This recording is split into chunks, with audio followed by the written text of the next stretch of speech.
welcome to Ottawa Experts. I'm your host, Barbara Balfour. Do you remember the last time you were happy? Do you remember how long that feeling lasted? For many of us, happiness is a state of mind that we would like to achieve more of, but it often feels fleeting or elusive somehow. There's no one magic solution, gadget, or pill that you can take to increase your happiness, but there is a proven science for finding it, even when everything else in your life is going wrong. Tonight's panel of guests will help you better understand the nature of happiness and how you can start building the skills that you need to stay happier longer. First, I'm so pleased to welcome Amy Longard. She is a registered holistic nutritionist, plant-based chef, speaker, and consultant. She's a passionate advocate for plant-based nutrition, for healing our bodies and the planet. Welcome to the show, Amy. Thanks so much for having me. Now, you're actually giving something away to our viewers tonight. Tell us what that is. Yeah, I'm actually going to be giving away a cooking lesson. So I do cooking lessons at the Real Canadian Superstores and Loblaws across Ottawa. So whoever wins gets to come to a cooking lesson with me between now and June. They can pick whichever class they want. Wonderful. That sounds like so much fun. Thank you so much for giving that away. So if you want a shot at winning a cooking class with Amy, all you have to do is leave a comment on our Facebook Live page. We'll do a draw at the end of the week, and if you're the winner, we will contact you and let you know. So thank you so much for that giveaway, Amy. Next, I am delighted to introduce Jim Davies. Jim is a professor at Carleton University's Institute of Cognitive Science and director of the Science of Imagination Laboratory. He is a 4-time TEDx speaker and the author of a couple of really interesting books, one called Imagination, The Science of Your Mind's Greatest Power, and another called Riveted, The Science of Why Jokes Make Us Laugh, Movies Make Us Cry, and Religion Makes Us Feel One with the Universe. Thank you so much for joining us, Jim. It's a pleasure to be here. Later in the show, we will be joined by workplace happiness expert and award-winning author Jennifer Moss, so make sure you stick around for that. And as always, our guests are always excited to hear from you, so please call in at 613-728-1001 if you'd like to share what's on your mind or ask a question from your guests. We are excited to hear from you. So I want to start with you, Jim. Very simple question. Are you happy? Yeah, I'm one of the happiest people I know. How do you know? Because I hear a lot of people complaining a lot, I guess, many of the things that they are dealing with emotionally, I'm just not, and I think I'm just very lucky, mostly. I don't take credit for that particularly. Have you always been happy? Yes. And how do you define happiness? As a scientist, I define happiness is it's got 2 factors. One is the general good feelings, positive feelings, contentment and joy and those kind of things at every moment in your life, or as many moments as possible. The more moments you have of happiness, the happier you are. The other side is life satisfaction, which is more of a reflecting on your life so far and where it's been and where it's going. How satisfied are you according to your values? That's the other form of happiness that's important, and they might not always be the same. So some people might do very pleasurable things that but after 30 years of it, they look back and they think, what have I really done with, so that's where you might have the high moment-to-moment happiness, but a low life satisfaction happiness. I want to hear more about that, but what about you, Amy? How do you define happiness, and do you feel you've achieved that? I definitely think I'm a happy person, and like Jim was saying, I also feel really a lot of luck in my life to be doing what I'm doing. I'm really working towards something that I have a lot of purpose. I really enjoy what I'm doing. I left a full-time government job to pursue what I'm doing now, which is working in cooking and with food and educating people. So I feel like the work that I'm doing every day, it matters and it helps people. It's fulfilling to me. So just with my work alone, I'm pretty happy. And also I think I've always kind of had a very positive disposition, and I think that's helped me a lot with overcoming challenges. Like, I tend to kind of see the way around things and know that it's going to be better eventually. And that's something that I think helps fuel my own happiness, is that when there's a challenge, I know there's a way around it, I will get through it. And I kind of see that as part of the big picture. You're not always happy, smiling. Everything's not always going perfect, but generally I'm a very happy person for many reasons, but one being my job and just a lot of the other opportunities I have in life. What does the research tell us, Jim, about what percentage of happiness is within our control, what percentage has to do with our genes, and so on? it's about 60% genetic, roughly speaking. What does that mean? That you're more prone to depression, let's say, or that you're less or more prone to resilience? It's more that you've got the way I look at it is if your happiness is a bowl of marbles, and the more white marbles there are, the happier you are. The more black marbles there are, the less happy you are.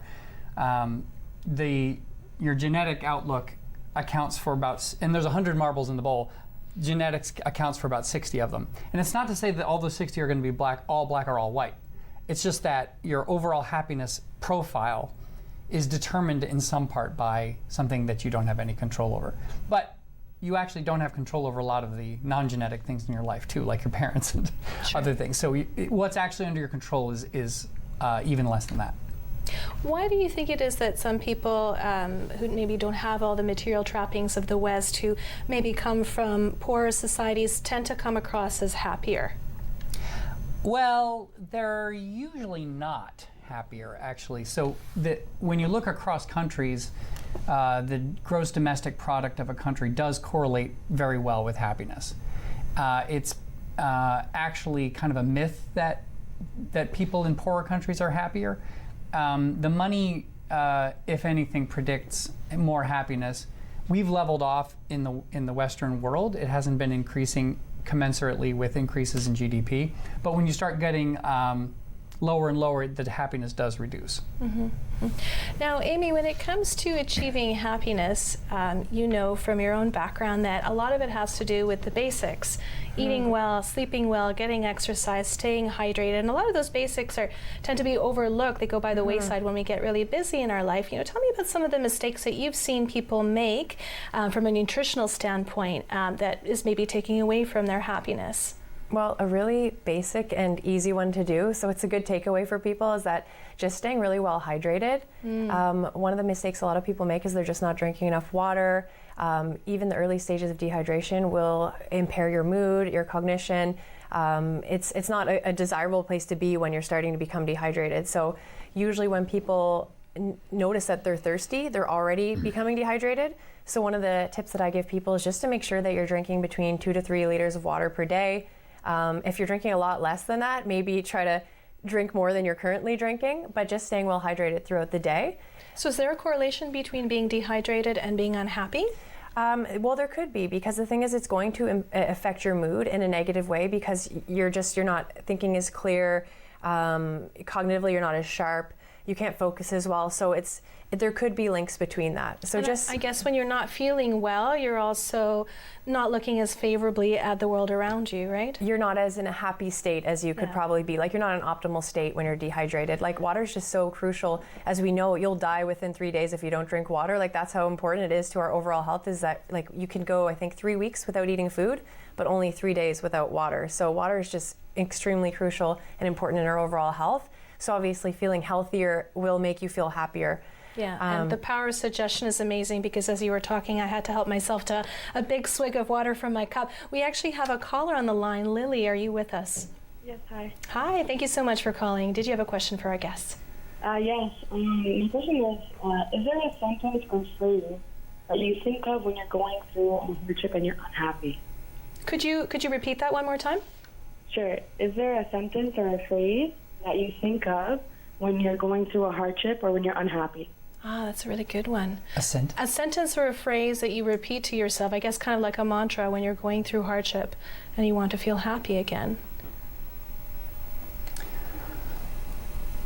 No, I don't have one. Do you have one? Well, I think I used to, especially when I was doing things like endurance sports. Like, I used to run a lot. Yeah. And I would just think, like, over and over, you've got this, or I would either play like a song that would really boost me up, because you're really suffering when you're running. So I would think of things that would just really positive mind state, positive affirmations. So just knowing that you've got this, that would always help me. But I don't really have one either. Like, I kind of always just think, like, bigger picture beyond, like, if you're going through a hardship, you're going to get through it eventually. Maybe that's what it is. This too shall pass, maybe, for some people. What about the power of positive self-talk, affirmations? I haven't seen any research on that really working. I do know that there are a lot of people who have a lot of negative self-talk. And I think that cognitive behavioral therapy is a great way to try to get a hold on that and deal with it a And what little bit is better. that? Is that just being sort of more aware of your actions? Cognitive behavioral Yeah. therapy, that's a therapeutic technique that a therapist would use with you. So it's not something you do by yourself, but they help you, and it's called cognitive because it helps you reframe your beliefs and your appraisals of things, as opposed to, say, digging into your past too much or whatever. But it's like, maybe the way you interpreted this negatively, you don't have to do it that way. You can interpret it a different way. And you can question the self-talk. So a lot of people have voice in their head telling them that they're not worthy or they're a loser or something like that. And you can, with help with a therapist especially, learn to doubt that voice and not give it the credit that maybe you naturally would. And I guess there's also something to be said about the power of practicing habits that are good for you and getting rid of habits that are bad for you. And Amy, you started an organization a few years ago called Happiness Habit 613. What made you start that? What was that all about? Well, I actually founded that with a couple co-founders. So one was a yogi and one was a life coach. And for us, we just kind of found that people generally weren't happy, and we noticed it was various different things. And a lot of it was almost like the equation for happiness seemed off to us. Like people thought, when I get a better job, then I'll be happy. When I win the lottery. When I lose weight, I'll be happy. So what we were kind of looking at is different daily practices that could help instill happiness throughout these daily habits that you would do. So we were talking about things like mindfulness and meditation. So practicing meditation, even just mindfulness and being in the moment, or a morning meditation where you just meditate for 5 minutes, just deep breathing, and practicing that using an app, because a lot of people struggle with meditation. So something like that. I think about laundry and deadlines and all kinds of things. Everything, yeah. Everything else but like just silencing. So we talked about that sort of thing. Also spending time in nature. There seems to be a lot of evidence that being in nature, being among trees, being in the forest is really good for our health. I think the Japanese call it forest bathing. Yeah, forest bathing. I mean, I just call it hiking or going to walk with my dog. And Jim, you have dogs still, don't you? You have a couple dogs. Just being out with your dogs every day, getting out in nature. Like I know just anecdotally, I feel really good when I start my day outside. So that was something that we talked about a lot. And also making good choices from a dietary perspective is something I talked about. Kind of amid the three of us, that was my focus, and it was just really focusing on whole foods, watching to not eat too much sugar. I want to get more into that when we come back from the break, Amy, some of the things we should eat and some of the things we should avoid, so don't go away. We'll be right back after the break.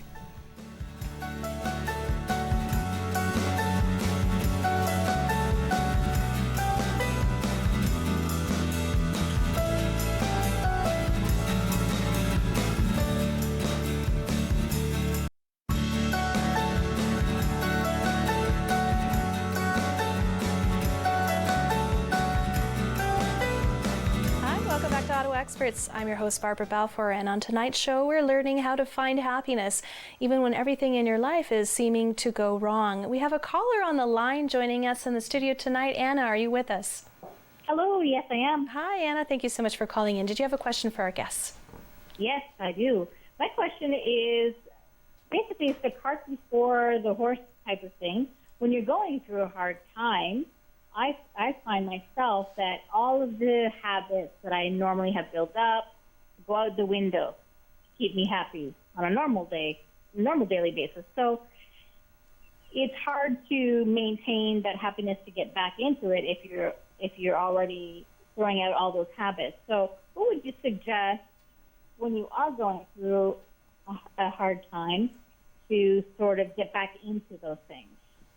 Great question. Jim, what do you think? Yeah, I think I have a lot of sympathy because I think that's a very challenging issue you're talking about, because the habits are there. They're not supposed to go away. That's, their job is to stay habits. Yeah. But I think one thing that you can rely on your willpower.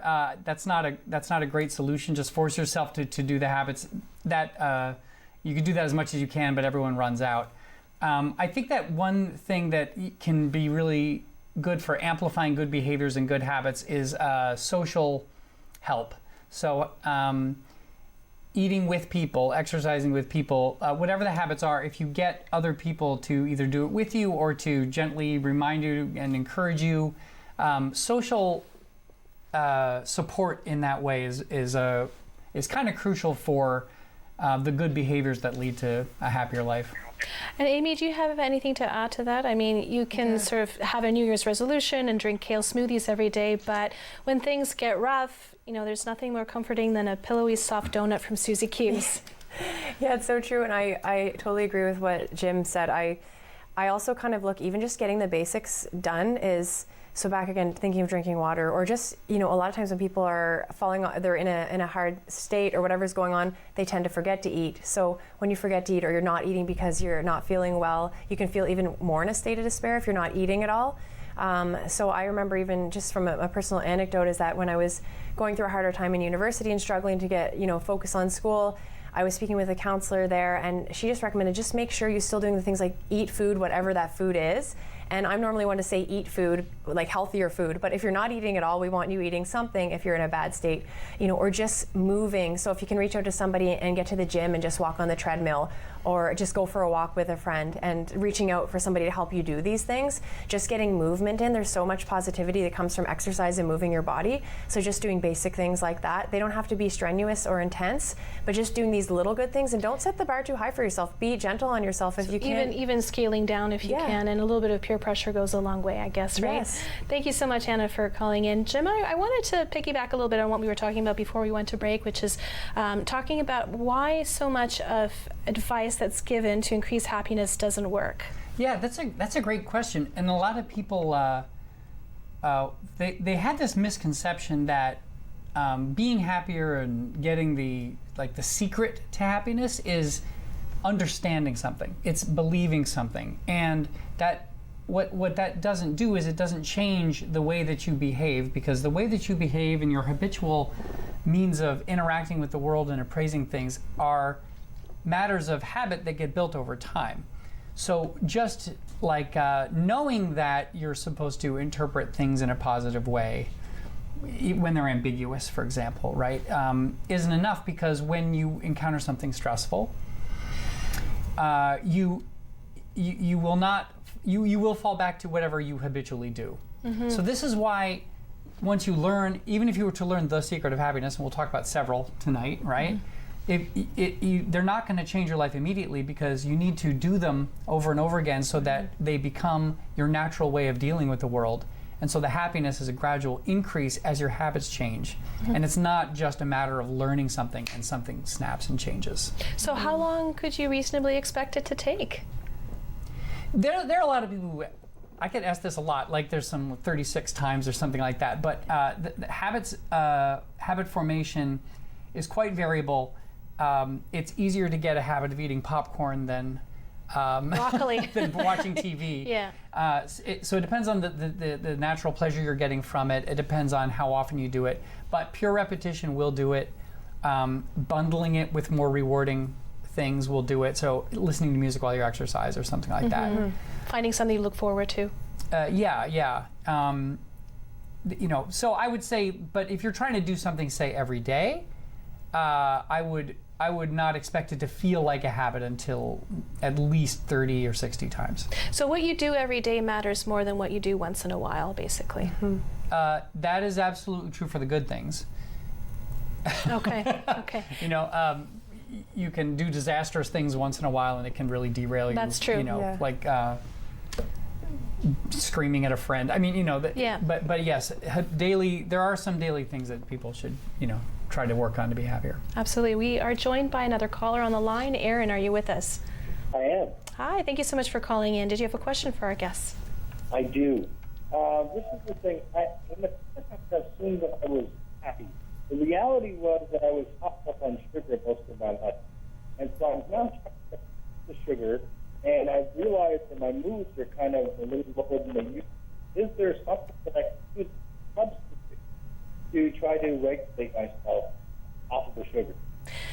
So we're having a hard time hearing you tonight, Aaron, but I believe you're talking about regulating blood sugar, and I believe that's your area of expertise, Amy. Let's talk about that. And I think he was saying that he was kind of reducing his sugar. That's what I was getting, and that he wanted something to sort of replace it. Aaron, are you still with us? Yes.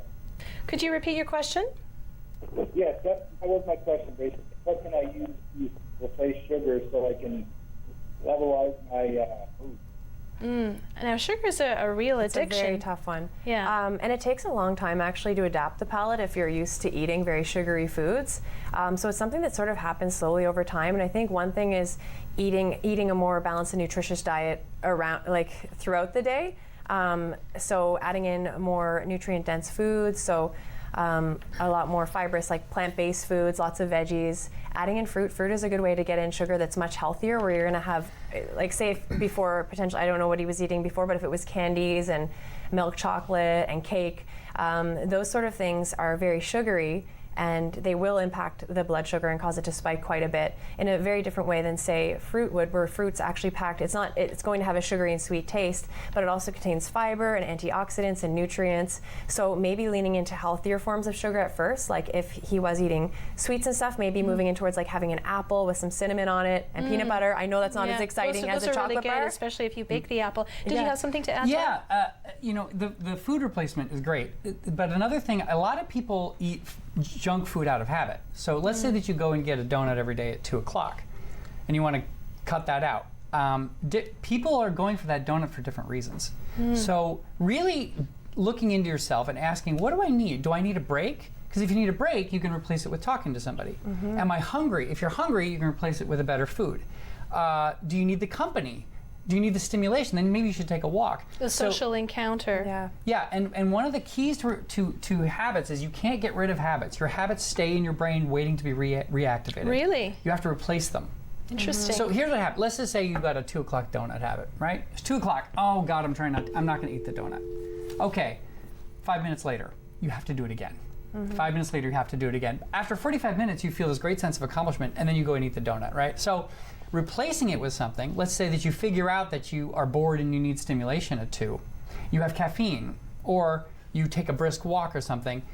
You say, I'm going to take a walk at 2 instead of having a donut, and that might help replace the sugar. Now, Amy, are you a fan of natural sweeteners like stevia or maple syrup, for Yeah, I instance? do actually use stevia and maple syrup.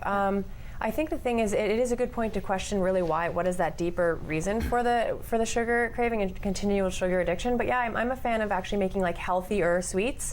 I also am a fan of, like, if you're going to eat something sweet, maybe make it yourself.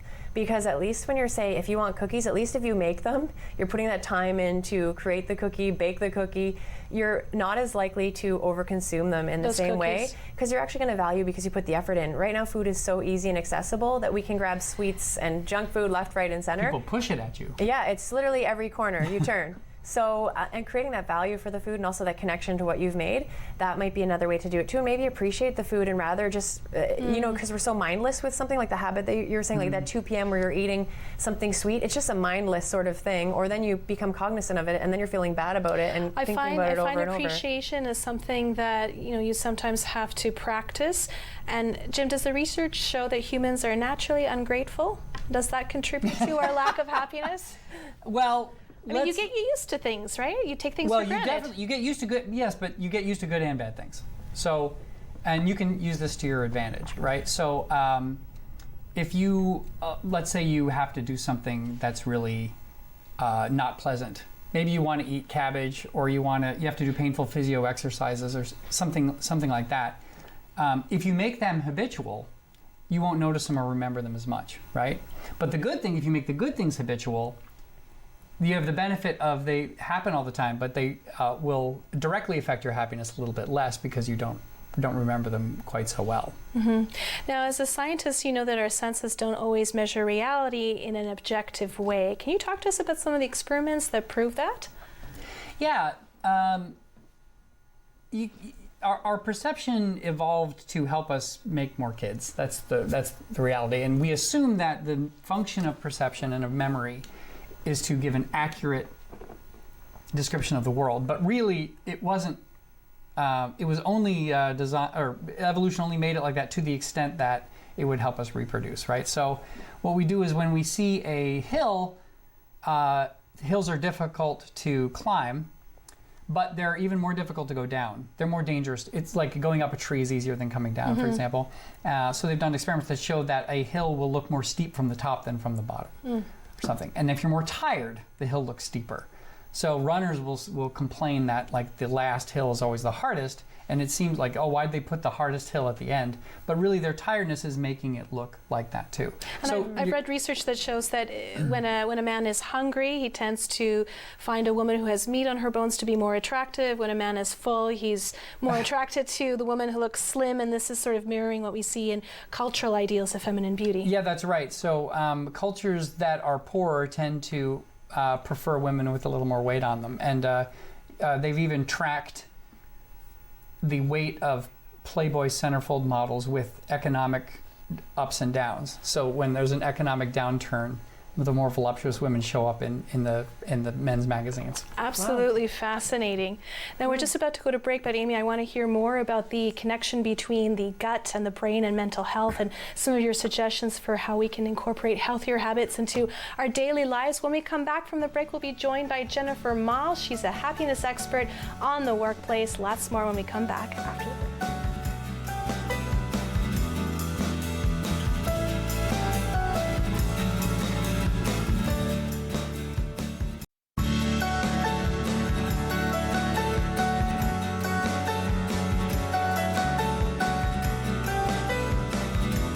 Welcome back to Ottawa Experts. I'm your host, Barbara Balfour, and on tonight's show, we're learning how we can find happiness even when everything else in our lives seem to be going wrong. We are joined in studio tonight by special guests Jim Davies and Amy Longard, and we are also just now joined over the phone with our third guest of the evening, Jennifer Moss, who I'm delighted to introduce to you tonight.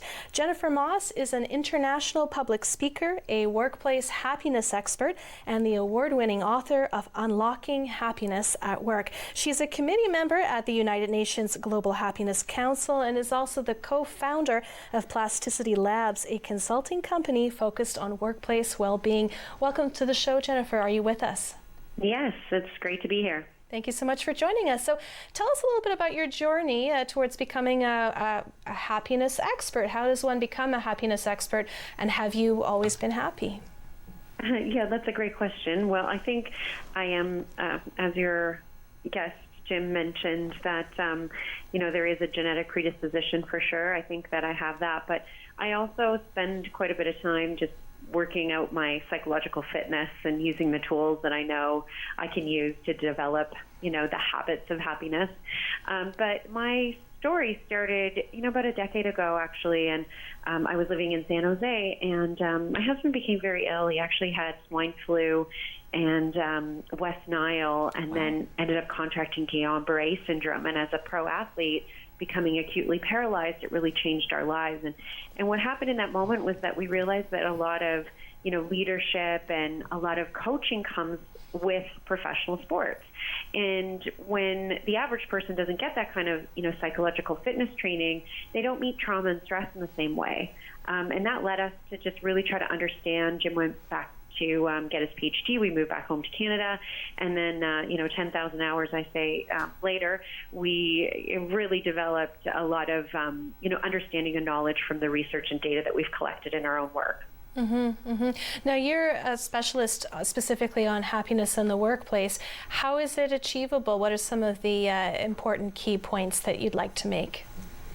Well, I think a big part of it is the employer that needs to support that. I mean, we spend a lot of time working on self-care as individuals, but the workplace also has to support the sustainable work practices that make us have an optimal experience there, making sure that we're not overworked and that, we have right communication to ensure that we're doing our job safely and effectively. And, there's all these great things that employers can do to make us happy. And then, for us to go from good to great or to optimize our own well-being, that means, practicing by being grateful and focusing on what's good about work. I always say practice small tips, like instead of saying I have to, use words like I get to about the work that you do. Try to not create permanency and focus more on just, everything being able to be in our control, and that we have kind of the ability to control our experiences at work. So what happens if you work for an employer who isn't that great and isn't doing any of those things? How can you achieve peace and happiness while still making a living, maybe doing things that you don't necessarily enjoy?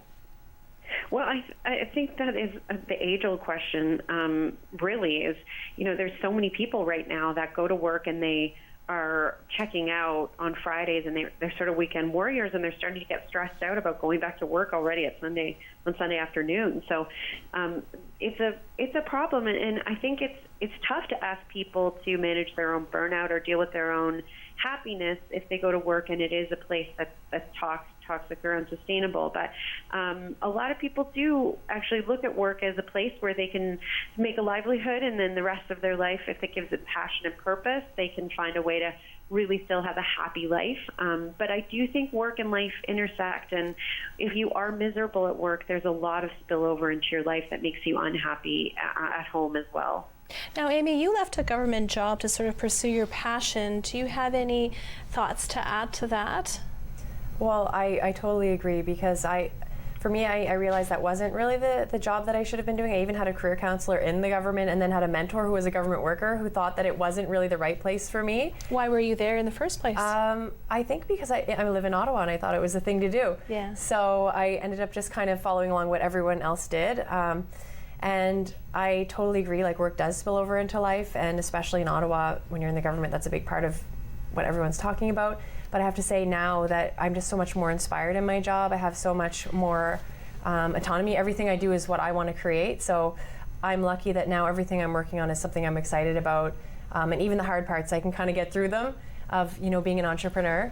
Do you think you needed to have that, I guess, less positive experience of working for the government in order to appreciate and understand where you're at now as an entrepreneur? Mm-hmm. And I'll honestly say I'm really lucky in the government. I had a generally good working experience, but it maybe just wasn't the right thing for me. And I do think I appreciate that. And in many ways, it's having that experience makes me, really grateful for what I have now. Mm-hmm. And it also lets me know that what I'm doing now is actually right for me, rather than questioning what I'm doing. So it's like that saying that sometimes you need the shadows so that you can see the light, I guess. Mm-hmm. Jim, you had something to add to that. Yeah, people can get a lot out of their jobs, even if they are what many people consider to be bad jobs, if they perceive it as part of their calling. Something I hear you say again and again is sense of purpose and autonomy and those kind of things.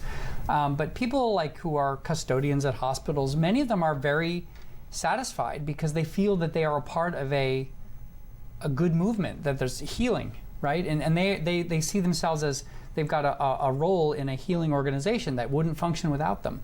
And then other people, if it's not their calling, they might think this is a terrible job, So this sense of autonomy and purpose is something that I think employers could try to engender in people. I don't know if Jennifer, I don't know if you agree with that, but you could try. Employers could try to instill a sense of purpose and meaning into the work that people do. Jennifer, how do you think employers can do a better job of instilling purpose and meaning in the work that we do at the workplace? Well, it's interesting that you're talking about this. I just submitted an article for Harvard Business Review, and we're talking about job crafting and burnout. And what the researchers found through job crafting is in a study of, and you were mentioning that, Jim, but in a study of hospitals, they were essentially cleaners in a hospital that's a high-ranking hospital, and there's lots of pressure. But the cleaners that went above and beyond, or kind of crafted their job to make it feel more meaningful and purposeful, claimed to love their job, and they had a significant reduction in burnout. And they would do things like, they call themselves healing ambassadors, and and they would go around and change the photos in people's rooms of people that were in comas, and they felt like maybe that would help them come back and to heal. And so they felt great purpose. But when people describe their job sort of just as the job description, they tended to be more likely to have burnout. So I think you're absolutely right that if we have bad practices at work, that's one thing that creates burnout. But I think anyone can find that joy and meaning in their role if they have the ability and autonomy to make it their own. Mm-hmm. And therein sort of lies the issue. Now, do you have any tips you can share with our viewers tonight about how you can prevent stress from happening or reduce stress if you're going through it, and sort of what the difference between those situations are? Well, I think what's really important is to understand where your stress is manifesting. And, if we have unmanageable workloads at work, it isn't on the employee, to try to, do yoga or meditation to fix the unmanageable workload. We have to understand that that is an employer responsibility, and we have to go and talk and work through that with our employer to say, I need more resources, I need more support. And that's where, we sort of tangle up self-care and burnout and workplace stress in the same place. And one's a coping tool and one's a real preventative sort of strategy. And so this is where the two combine. And so, if you have stress that is preventative by the workplace, you have to go and talk to your employer about those things. I mean, not everyone has the luxury, so it's easy for me to say, yes, just talk to your boss. Some people don't feel comfortable doing that. But there are ways for you to mitigate stress in a way that is, if your employer isn't helping you at work, ask them for help, ask your coworkers for help, create relationships, find ways to have a friend at work if possible, get time for yourself, and make sure that you also do practice self-care, that you have time to yourself, that you aren't, answering emails at past 11 a.m. like 50% of the workforce does. We just have to be really careful about separating what our employers are creating and what stress we're manifesting. Now, Jim, I know you're probably thinking maybe one possible way to increase your happiness at work if you're absolutely miserable that no one really talks about is leave your job. Yeah. And I was recently looking at the American Psychological Association tips for dealing with stress, and none of them involved removing stressors. So I'm very happy to hear Jennifer talking about taking steps. I think the term, Jennifer, you used was preventative versus, what was the other? Coping, yes. Coping strategies, yeah. Right? But yes, you have limited control over the work you do. If you can't get another job, but if you have a terrible job, or a terrible relationship, or there's something in your life that is causing you enormous amounts of stress, it's worth considering, can you remove or change the thing that is causing the stress instead of just trying to do deep breathing and yoga to try to deal with it. Maybe what you need is to move your life so those things aren't stressing you out anymore. Yeah, that's a really good point. Jennifer, we only have a couple minutes left before the end of our time tonight, unfortunately. Did you have any final thoughts for our viewers? I know you wanted to chat about some of the traits that you could focus on building to live a happier, high-performing life. Yeah, so I always like to say, if you're in a place, a low point, or you're feeling extremely stressed or dealing with chronic, stress, this isn't a good to great scenario. This is where you really need to get support and, have other tools that get you to a place of optimization. But if you are fairly healthy, there are ways for you to increase your happiness, and you can work out those states and turn those habits into traits. And we've sort of identified them as the hero traits, which is psychological capital. I'm sure the rest of your guests know what that is, but essentially working on your hopefulness, your self-efficacy, your resilience, your optimism, practice gratitude, empathy, and mindfulness. All of these take you from a state of being, fairly healthy to really healthy, and that can increase a lot of really, important outcomes and measures in your professional and personal life if you just practice them. And they can be 2 minutes a day. I mean, we say that if you want to increase hope, start by making your bed. And really it's just by doing, a 2-minute habit, something that is as early in the day as possible. Complete that goal, pat yourself on the back for it, and then you can feel like you can achieve more goals later on the day. So again, easy 2-minute habits that can take you from good to great. Thank you so much, Jennifer. And you have a book that's coming out soon? Yes, it's Rethinking Burnout. Harvard Business is publishing it, and it's probably not due out to the end of the year now, but I have a big idea coming out in the magazine in May. So we're looking forward to seeing that book. Thank you so much for joining us, Jennifer. A real pleasure to chat with you about your expertise and your experience.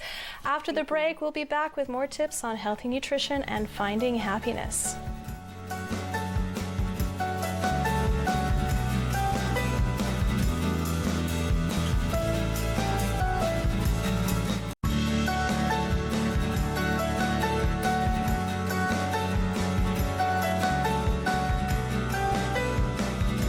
Welcome back to Ottawa Experts. I'm your host, Barbara Balfour. Tonight we're finding out how to bring happiness back into our lives, even if it feels like nothing is going well for us. We're joined in the studio tonight with special guests Jim Davies and Amy Longard. Amy, I want to start with you. We know science is just starting to come out about the incredible link between the gut and the brain. Talk to us a little bit about how important it is for our mental health and our happiness to have proper digestion. Well, it's really, I guess, sort of in the infancy of our understanding, because there's so much going on within our digestive tract. So now people are referring to the gut as sort of the second brain. There's a gut-brain axis going on. So there's basically a link between our digestive tract and our brain. There's a nerve that links through. So when things aren't going well in our gut, things are also potentially not going well for our mental health. So there's a lot of people doing research into this, and it seems to be that a good way to support your gut health is to be eating fiber-rich foods, because our digestive tract is covered with like trillions of little microorganisms that are involved with various functions, whether it's our immune system, our digestion, as well as there's links with that in our mental health. And those little bacteria actually require fiber. It's a food for them. So eating fiber-rich foods and being wary of eating too much sugar and processed foods, because those have the opposite effect on these microorganisms that live within our digestive tract. And you're also a big fan of fermented veggies and sauerkraut. You actually sent us some photos of some of the sauerkraut that I guess you make by yourself at home? Yeah, so I mean, this is one thing we're hearing more and more about probiotics, and people supplement with probiotics. I found that I love adding probiotic-rich foods into my diet. There could definitely be more research on this topic, but we are seeing benefits to adding in probiotic-rich foods and the link between digestion and gut health. So I actually make and eat either sauerkraut or kimchi regularly. Pretty much every day I'll have a little bit. And do you notice that it does something for your energy or for your mood? Well, I mean, like I said, I'm a pretty optimistic and positive person. To begin with? Yeah. But there have been, I've heard a lot of anecdotal stories about people adding in fermented foods and seeing changes in their anxiety and depression. I mean, there's lots of factors that come into that, though. Maybe if they're eating fermented foods, they're also practicing yoga along with that, or maybe they're also adding in other good habits. So it's hard to say if there's a direct correlation. Yeah. But at the end of the day, eating sauerkraut and kimchi, they're both very healthy foods. So at least you're getting a nutrient-rich food that also has like the little microorganisms in there that could potentially be helping with your digestion and potentially helping with your mental health. So it's not a bad thing either way. Even if it didn't help your mental health, you're still at least giving yourself some good food. And it tastes good too, so it's a nice condiment to add onto your food. I want to talk a little bit more about nutrition, but first we have a caller on the line. Derek, are you with us? Do we still have Derek on the line? No, this is Peter, but... oh, I'm sorry about that. Hi, Peter. Thank you so much for calling in. No problem. This has been a very interesting talk, and really enjoying it, particularly the parts about the food and interaction with social things like friends and that. But I was just wondering, and this was maybe for your previous speaker, Dr. Moss, about the effect of family and faith on the happiness of the individual. Very interesting. It sounds like it's in your expertise, Jim. Family and faith, right. So being with people that you care about, people you like, spending time with them is the most important aspect of happiness. And generally the happiness scientists all agree on this. It is the best predictor not only of that, but also health and longevity. So having a good, rich social life is very important. Now, people who are religious are statistically happier than people who are not religious. Why do you think that is? Well, much of it is because of the community aspect of it, right? So people who are deeply pious but hermits don't get that benefit. But the other is that faith can often bring meaning to people's lives and provide a structure. And for the same reason that work is really important to have a structure and a purpose, people's lives do too. The averages are higher. However, if your life is already pretty good, then the religion seems to help you less. So this helps explain why some of the most miserable places on earth are some of the most religious. It's not because the religion is making them miserable or poor. It's that it's the same reason there are more sick people in a hospital, right? So that it provides more help for you when your life is bad.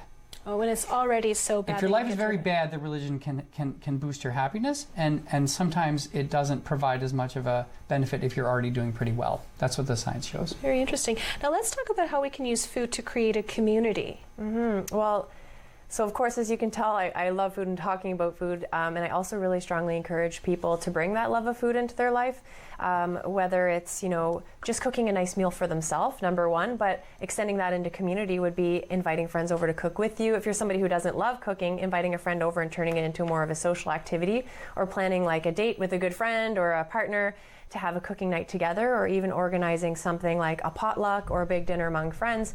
It's such a nice way to connect over food, to build that community, to have that interaction, to avoid the isolation, getting people out, especially in our cold winters here in Ottawa. Just having a bunch of friends over for a dinner party can do so much for your overall happiness. 'Cause everybody has to eat, right? I mean, it's one thing that we all have in common, and I think far too often we forget about where our food comes from. I was just talking about this the other day with someone, you know, being startled when you see a lemon growing on a tree because you're so used to seeing it at the grocery store. Now, we have another caller on the line. Jessica, are you with us? Hi, yes, I am. Hi, thank you so much for calling in. Did you have a question?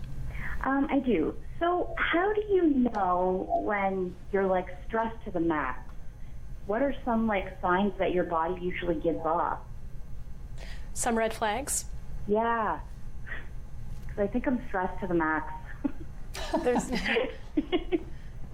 There's a lot of different things. You'll see tension building up physically. Like you're going to see physiological symptoms like tension.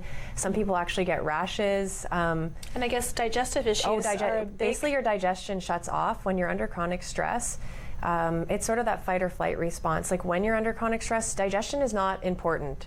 So your blood diverts away from your digestive tract to your extremities, and you will see things like bloating, gas, or potentially constipation, diarrhea, all those things that nobody wants. So that's just something that I'm sure Jim has other I think things. there's a craving for comfort things, warmth and things that you're a little more risk averse when you're stressed out. It's harder to focus on things. You might be more attracted to like quick bursts of dopamine, like from social media. Instant gratification. Yeah, more instant gratification. And of course there's like muscle tension and trouble sleeping, that kind of thing. It's interesting, most people don't ask about like, how do I know if I'm actually stressed or not? Most people know it, right? But you might be more stressed than you realize. Well, I think so, because like I'm starting to, like, I have a lot going on in my life right now, and I'm having a really hard time dealing with it, and nothing seems to like calm me down or anything like that. So this morning and a couple nights last week, I'm like waking up and I'm having trouble breathing. You know, it's like I feel like there's an elephant sitting on my chest, and I don't know if that's like a stress overload or Sounds like the definition of anxiety. Yeah. So it's anxiety if it's focused on worrying about the future, right? But it could be just stress, like thinking about things happened in the past. Or something like that, or it could be just a generalized anxiety and you're not really even sure what's causing it, right? But in any case, in those cases, like, it depends if you're dealing with something that you can't, a stressor that you can eliminate, that's great, but of course it might be something that has happened to you already, in which case the hanging out with people, being with people you care about, exercise, meditation, eating right, those are the... Now you said, Jim, the number one thing that we can all do to increase our happiness is social connection, right? Right. Yeah. With people you care about. With people you care about, People yes. you like. Yeah, absolutely. Thank you so much for calling in, Thank Jessica. So, you spoke to us earlier during the break about the Mediterranean diet leading to longevity of the people that consume it, but there's also other factors at bay, such as the connection and being part of the community and being around people you care about all the time. Yeah. So, for example, there's a town in Italy where I think has some of the longest longevity there is, and they do eat a great diet. But this researcher went there and.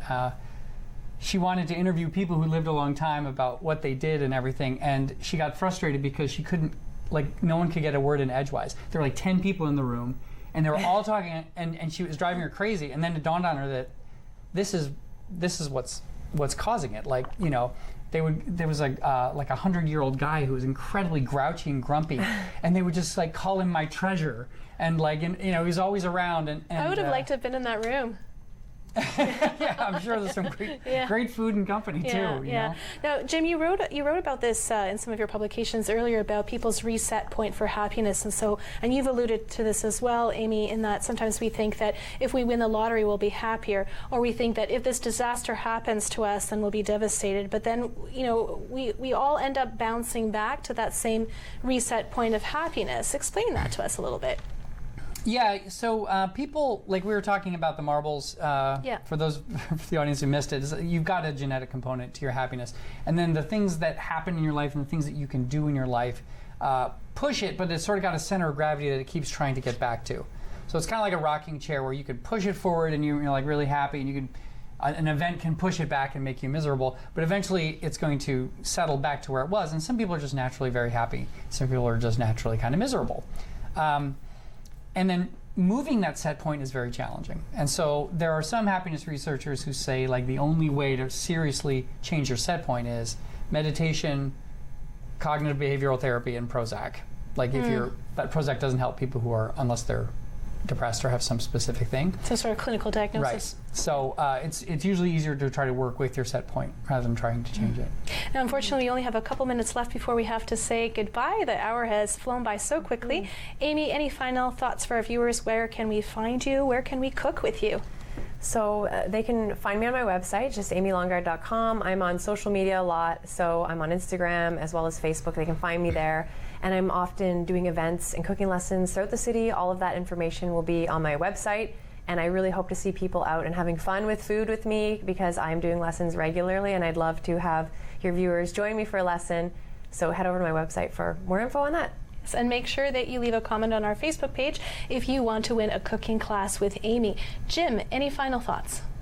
I don't want people to beat themselves up with the happiness stick either. It's something that takes a while, and if you're trying to be happy and failing at it, don't let that get you even more depressed, right? It takes time, and it's important to be forgiving and know that with yourself, and that it takes a long time to do. So be good to yourself, seek out people that you care about. And give it time. And trust that with practice and time you'll gradually get happier, but don't expect it to be an overnight.